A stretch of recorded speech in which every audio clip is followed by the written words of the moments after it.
Our first review of the day is going to be for the Ethan Coen film Drive Away Dolls. Oh, it's wrong one. Wrong one. So Drive Away Dolls is the newest film directed by Ethan Coen, sans the brother Joel. So this movie follows Margaret Qualley and excuse me, I hope I'm saying this right. Geraldine Viswanathan. Yes, I hope I'm saying that right. That was pretty close. That was very close. So this follows two lesbians who have kind of at this odd place in their life. So they decide to take a road trip through a program called a Drive Away. So you basically pick up a car at a spot, you pay a fee, you drop it off at a certain place, and they're going to Tallahassee, Florida. But unbeknownst to them, inside this car is this mysterious briefcase that contains this movie's MacGuffin that is running afoul of these would-be criminals, gangsters that they end up pissing off and end up having to track them down all the way down to Florida. And there is a whole mystery and conspiracy surrounding this little briefcase. But Dusk, what were some of your impressions of this movie? Much like Madam Web, this is a porn parody. Parody version of other famous movies that came beforehand. Sans also, unfortunately, the plot. I wouldn't know about porn parody, because while Madam Web, I think, is legitimately one of the worst, most incomprehensible, incoherent movies where you can feel the lack of effort from everybody involved, from in front of and behind the camera. But with this, I feel like there's enough of gems of a good idea in this script, and with some of the directing choices that Ethan Coen makes, along with the performances of Margaret Qualley and Geraldine Viswanathan, that it kept me engaged with it. And this movie, I think it's probably closest in tone to other Coen Brothers movies like Fargo, like The Lady Killers, like Burn After Reading, where the charm of it is in kind of this air of importance, but also incompetence with our main cast and our criminal characters, that it ends up being entertaining for me. I guess for me, this felt like I can see a lot of elements of the Ethan Coen element to this. But the longer I watched this movie, I couldn't help but compare it. Just first for the foremost, for any of the different interviews, they've been very much both Ethan and his wife have been pointing out very avidly this is not a like previous works that they've done. This is going to be in a very different direction. They've even called it trashy multiple times. It's a very kind of trashy movie and vibe. And boy, howdy, do they really go in that direction. Because I'm going to be honest, while I was watching this movie, when I mentioned porn parody, sans the plot, this really did feel like a porn parody, lesbian porn parody version of like a movie like Pulp Fiction, but more comedy, sans it. It felt like I was watching a vintage noir story, but with Looney Tunes characters in the background. And that's going to throw off a lot of people. Yeah. With me, with a lot of Coen Brothers movies, especially the ones that lean more towards comedy, I find myself, it takes a while for me to get really invested in them. And I posted a fresh out of the theater reaction on TikTok last night. And one of the things I mentioned in it is that the movie takes so much time and the characters are so exaggerated that it took a while for me to feel connected with them. I didn't really feel like these characters were actual people, especially Qualley and Viswanathan, up until their dynamic shifts and changes towards the end of the movie, towards the third act.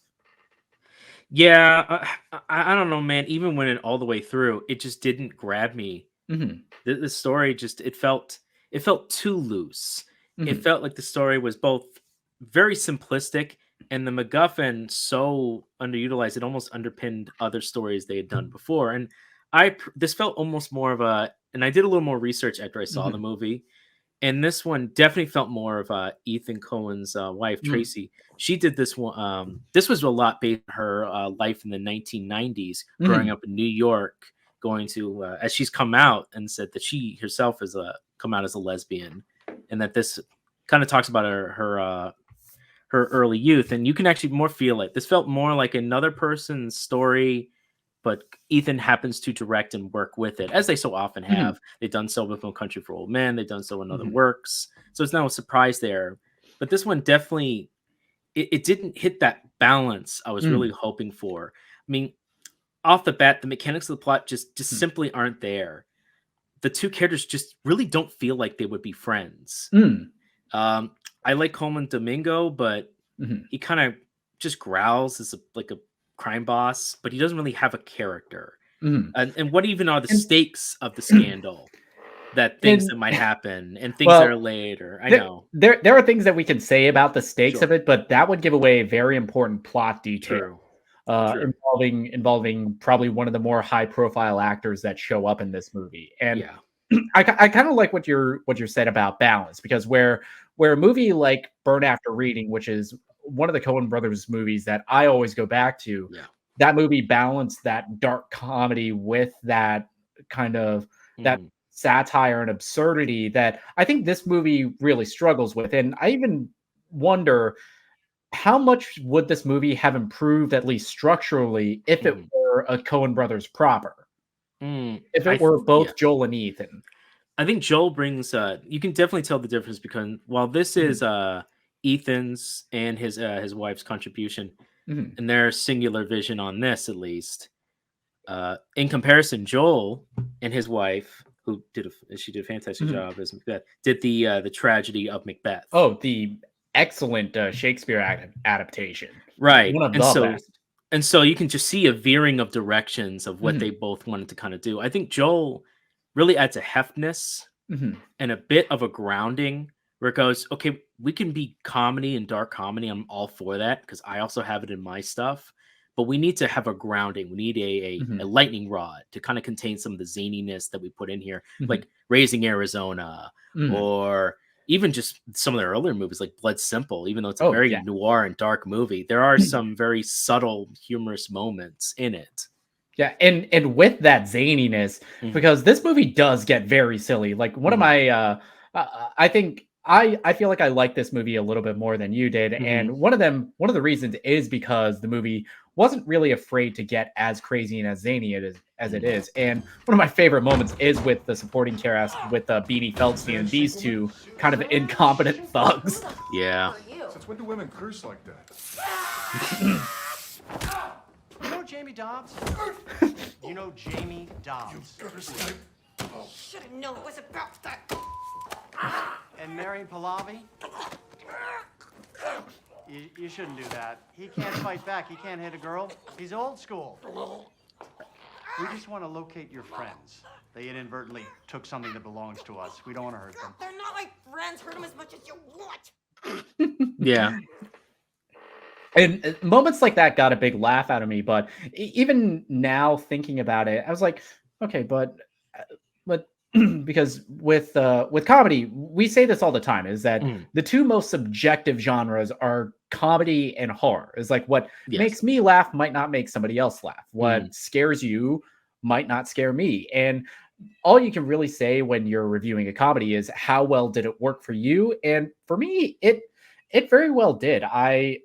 To get to my final thoughts, I thought this movie was a very fun time. It was very light, very breezy. It's only an hour and 20 some minutes that it ended up just flying by for me. And I felt entertained by it. I love the performances from Margaret Qualley and from Geraldine Viswanathan. I liked the supporting cast with Beanie Feldstein and Coleman Domingo.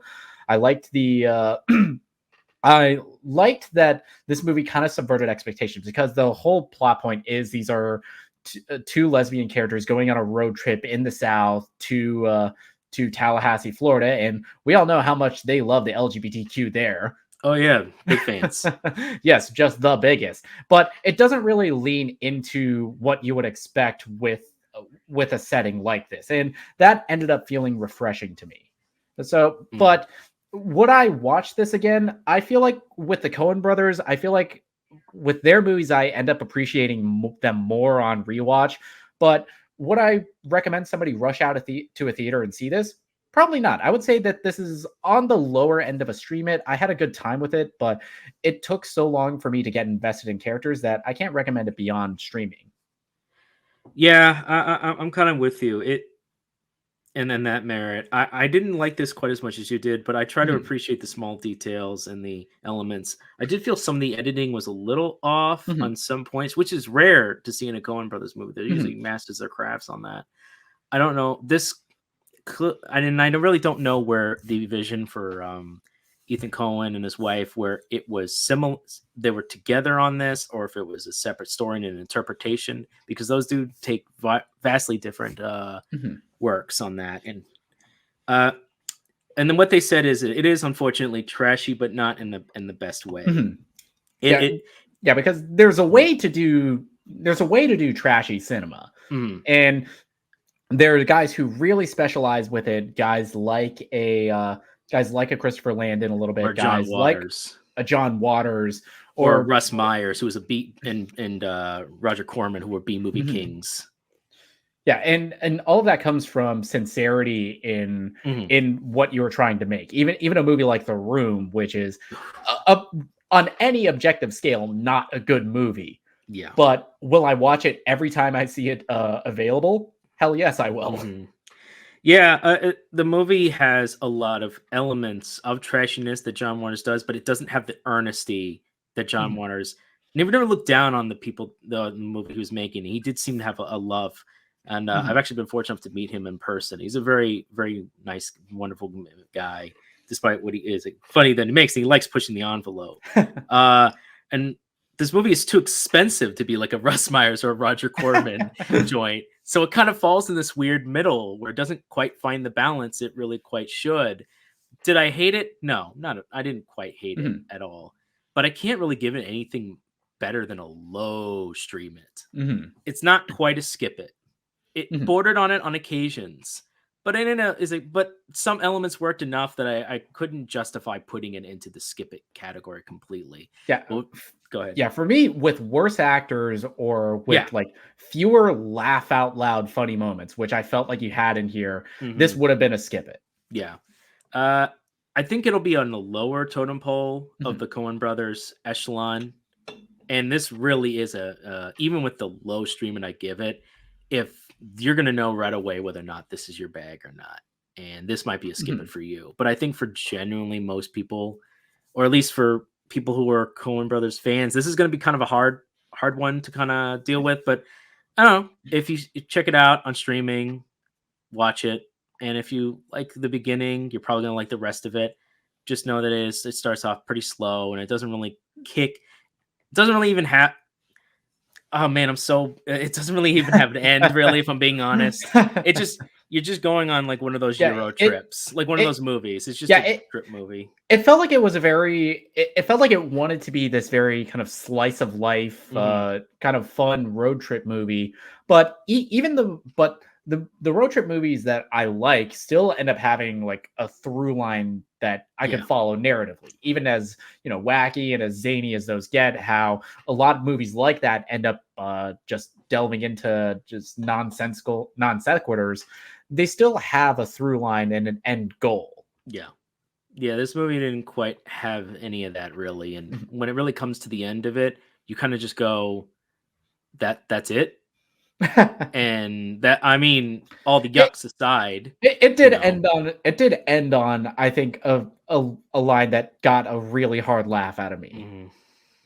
So yeah, with all that considered, it really just does land on a low stream it, bordering on a skip it. But for the actors alone, the setup, the occasional laughter, I think it saves it into that stream it Mhm. territory. And I think that's I think a good place to kind of put it. It's definitely not one of their best works, but it is a Mhm. unique work. And if you want to check it out, I recommend you can check it out on streaming. There's no Yeah, reason to see this in the yeah, theater. I would say like the worst Coen Brothers movie, it'd probably be something like The Lady Killers or something like Really? Suburbicon, which I think they just wrote. I don't know if they directed that. No, they wrote that one. Oh, okay.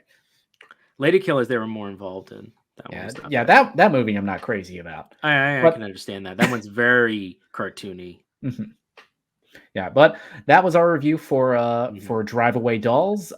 Two stream it's from both myself and Dusk.